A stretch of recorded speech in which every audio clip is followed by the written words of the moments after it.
Australia کے خلاف white ball series کے لیے پاکستان کرکٹ ٹیم کا اعلان آئندہ ہفتے متوقع ہے۔ ذرائع کے مطابق محمد رضوان کو سیریز میں قیادت سونپنے پر غور جاری ہے۔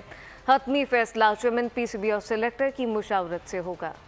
دورہ آسٹریلیا ایک بڑا چیلنج، کپتانی اس سے بھی بڑی ذمہ داری۔ بابر اعظم مصلحت اور وقت کی نزاکت کے تحت قیادت سے جان چھڑا چکے۔ پی سی بی کے لیے سیریز کے کپتان کا انتخاب $1 ملین کا سوال بن چکا۔ ذرائع کے مطابق سلمان آغا جونیئر ہونے کی وجہ سے ریس سے کافی حد تک باہر ہو چکے۔ ذرائع کے مطابق کپتانی سنبھالنے کے لیے محمد رضوان کی کڑی شرائط۔ ٹیم سلیکشن میں اختیار مانگنے کے ساتھ مخصوص کھلاڑیوں کے حوالے سے بھی فرمائشی پروگرام جاری کر دیا۔ ذرائع کے مطابق محمد رضوان کا کہنا ہے کہ ٹیم کی کارکردگی پر سوال ان سے کیا جائے گا۔ دورہ آسٹریلیا پر ان کو مکمل اتھارٹی ملے گی، تب ہی وہ قیادت کی بھاری ذمہ داری سنبھالیں گے۔ Chairman P C B board think tank کو مزید امیدواروں کو زیر غور لانے کی ہدایت کر چکے۔